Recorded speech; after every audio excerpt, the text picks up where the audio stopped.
we tend to focus our attention on whatever is closest to us. Whatever is closest, whatever is scariest, whatever is loudest, whatever is the most looming in our minds, that's where our attention is. Because things that draw our attention, they're all around us. And it's so easy to let our attention be drawn to these things in our life and to focus on the here and now. Think about if you're a mom and you've got a new baby in the home, that mom is so focused on that child because that child is ever present. That child is right there and it's always crying and you need to take care of it. Think about if you're a student and you've got a paper that's due at midnight and you're at the 11th hour and you've got to finish that thing before it's due. All of your attention is put on that one thing because it's the biggest thing in your life in that moment. Even as something as simple as wanting to eat, wanting to drink, wanting to go to sleep. When you're tired or when you're hungry, your body is screaming at you saying, take care of this pressing need that's right in front of us. It's so easy for us to spend our attention, to focus our attention on the thing that is right there, right in front of us in that moment. And I think that's how most people tend to live. Most people tend to think about just the here and now. They tend to think about what's going on today, maybe the next few days, maybe the next week or two. But they expend all of their energy and all of their attention and all of their resources and all of their finances on the here and now.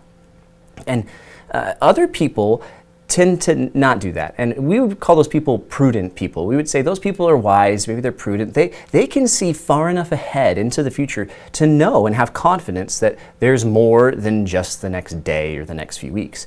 They start saving early for retirement. They start saving for their kids' college while their kids are still in the crib. They make wills and trusts and plans because they know and have confidence that there's going to be something that comes after just the immediate time period. And so they make plans and they prepare and they get ready. They get ready for what's coming. And this has been such a big thing in our culture that we've turned people into financial gurus, to investment gurus, into these people that become celebrities in our culture who can help us to think wisely about not having to make it all about the here and now, but pushing ahead for the future, thinking about how to be prepared and planned and ready to go for what's coming because there's enough wisdom to see ahead. People who think like that, and maybe that's you, we tend to look at people who don't think like that, people who just live in the moment, and we say, those people, they're a little foolish, they're not wise, they're not really doing with their money what they should, or with their time what they should. They're wasting their energy and their resources and their time doing foolish things, not investing in what's coming, but only living here in the moment.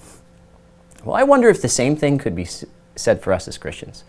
Could the same thing be said for us, that we are so focused on our temporal, earthly life, maybe not the next week, maybe the whole thing, that we're not thinking about the future of what's coming. We're so focused on the here and now, in not just the moment, but our temporal lives now, that we're not focused on what God has promised is sure and is coming for us in eternity. Are we foolish in our own minds for not considering how we're living now and what that looks like in the eternity, in the life, in the future that is to come? And that's what Pastor Mike gave us in this sermon this week, this amazing question. Are we spending too much of our focus? Are we focusing too much of our time, our energy, everything on the temporal here and now? And the rhetorical answer to that, of course, is, well, if you are, you shouldn't be, right? Because we need to be aware that there is something that we have that is promised, that is greater than this moment, here and now. That we have something that we could be investing in that pays bigger dividends than saving for your retirement when you're young or saving for your kid's college account. You know, the Bible tells us in 1 Peter that the life to come has some certain qualities to it. It says that it's an inheritance that we're going to possess that's imperishable, it's undefiled, it's unfading, and it's kept in heaven for you.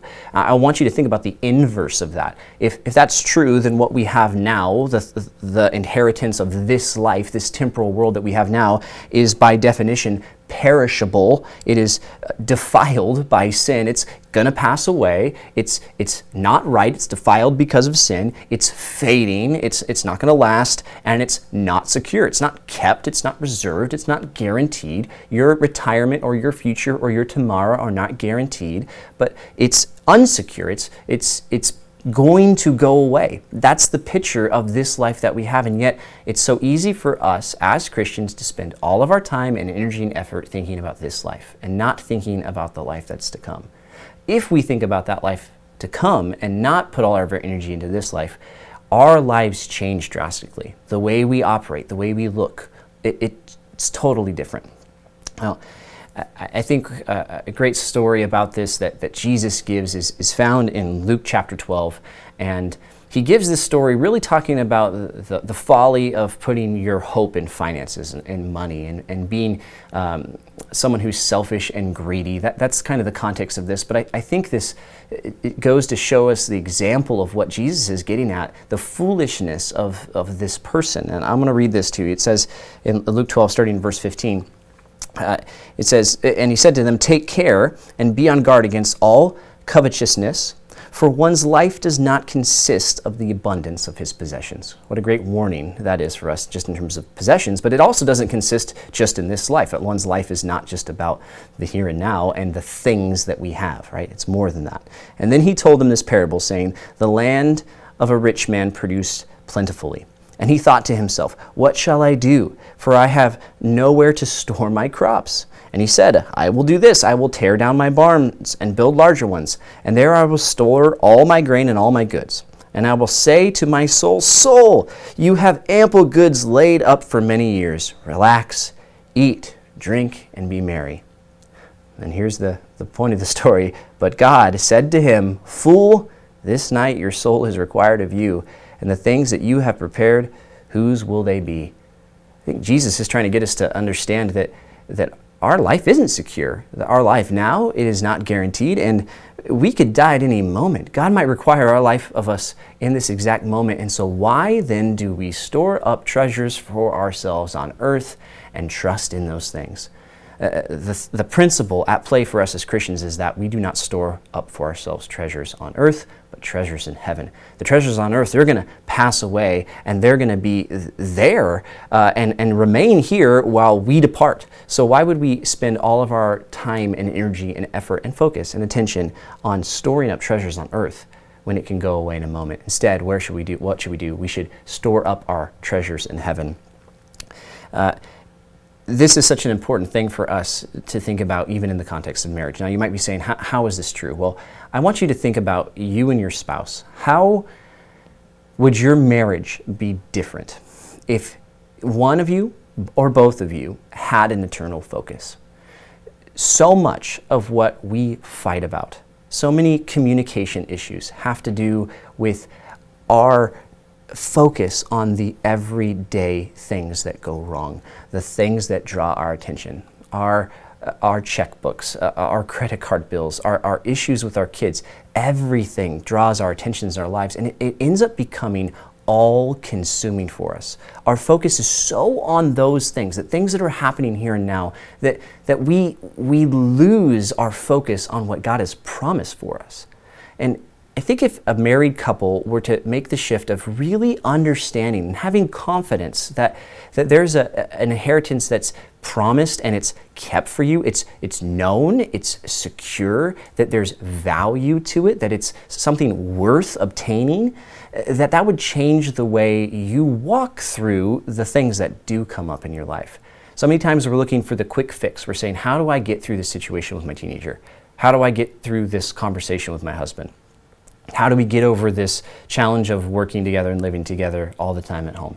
How do we get over a simple thing or a more complex thing? We're in the midst of a trial. What do we do?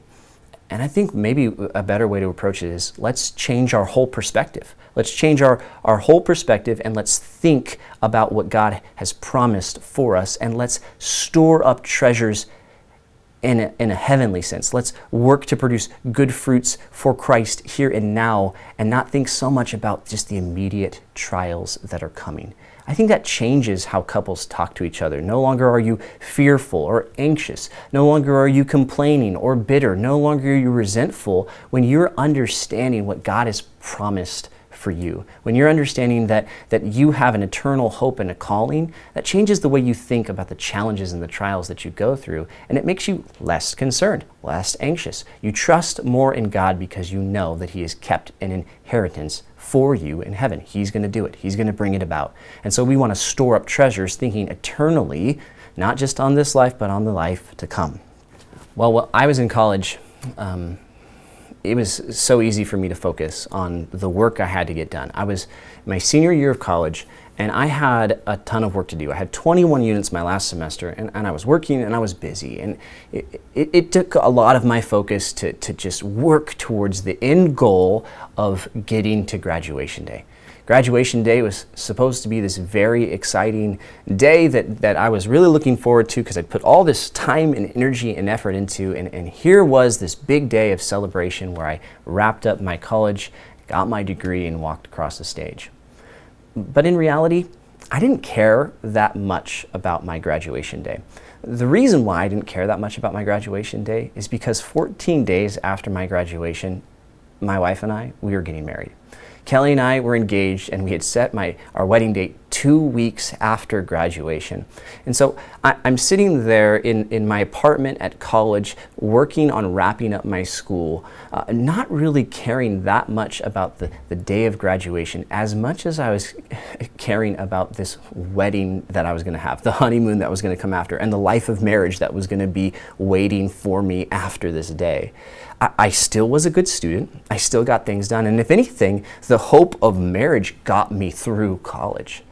I think for us, as we anticipate the marriage supper of the Lamb, as we anticipate our union with Christ in this fullness of this sense, what that does for us is that helps us to narrow our focus on that event and helps us to get through the challenges and the difficulty and even the work of what is this life now. So I want to encourage you to think about what your perspective is. How are you looking at this life? Is your focus, as Pastor Mike asked us, too much on the temporal, too much on the here and now? How can we get our focus onto what God has promised for us? Let's think about that in groups this week.